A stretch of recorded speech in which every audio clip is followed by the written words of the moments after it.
और बाबा जी, ज्ञान में आने से पहले जो ग्रंथ वगैरह में हम प्रवचन करते थे, हाँ, लेकिन अभी ज्ञान में आ गए। अब तो वो ग्रंथ ऐसे खाली पड़े, तो उसको क्या करना चाहिए? विसर्जन कर देना चाहिए क्या? कोई भी ग्रंथ हो, कोई भी धर्म का ग्रंथ हो, उसमें कुछ न कुछ आटे में नमक मिसल सच्चाई होती है या नहीं होती है? होती है ना।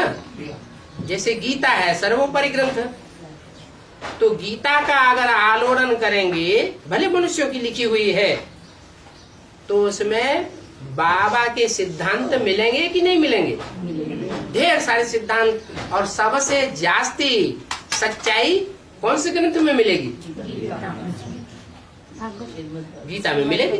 तो ऐसे ही जो भी धर्म ग्रंथ हैं, उनका आलोड़न करेंगे किस दृष्टि से?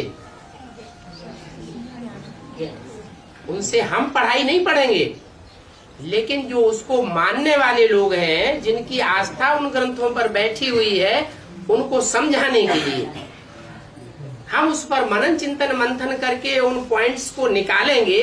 देखो इस ग्रंथ में भी ये बात लिखी हुई है, तो वो मानेंगे या नहीं मानेंगे?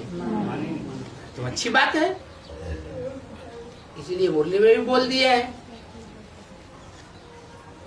गीता, भागवत, रामायण, महाभारत में जो कुछ भी लिखा हुआ है, उसको तुम संगम युग में टैली कर सकते हो। इन हिंदू ग्रंथों की बात नहीं है, चाहे मुसलमानों का ग्रंथ हो, चाहे क्रिश्चियंस की बाइबल हो, उसमें भी ऐसे ढेर सारे प्रसंग हैं जो संगम युग की बातों से ही टैली होते हैं। और बाबा, बाके बिहारी को पूजा जाता है, हाँ जी, उसमें ज्ञान मार्ग में उसका क्या महत्व है? अरे बांके कहते हैं टेढ़े मेढ़े को। बांके माने टेढ़े मेढ़े।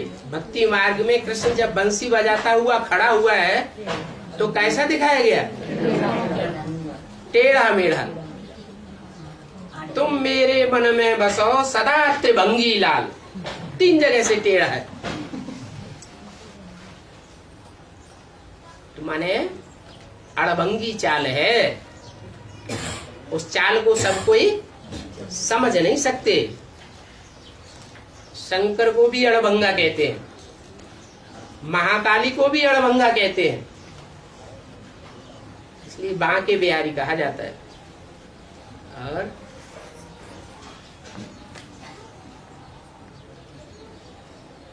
मुरली में भी बाबा ने बोल दिया, शंकर का पार्ट ऐसा वंडरफुल है जो तुम बच्चे भी समझ न सको। तो अड़भंगा पार्ट हुआ ना।